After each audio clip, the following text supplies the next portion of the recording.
So, I just repaired my Xbox 360 controller. The analog stick was not returning to center position correctly. Like, if you moved it slowly, it just stayed there. I changed this part, got an extra part from the internet, and when taking this apart, the defective one, I was looking at how to repair it, and the thing was that there's a spring inside.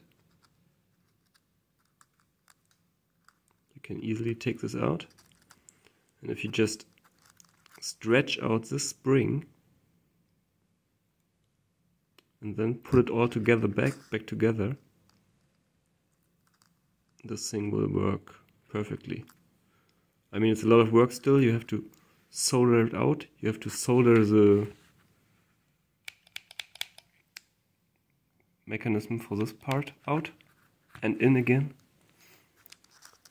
But you can easily repair it without buying spare parts if you just stretch out this little spring. Yeah, that's all.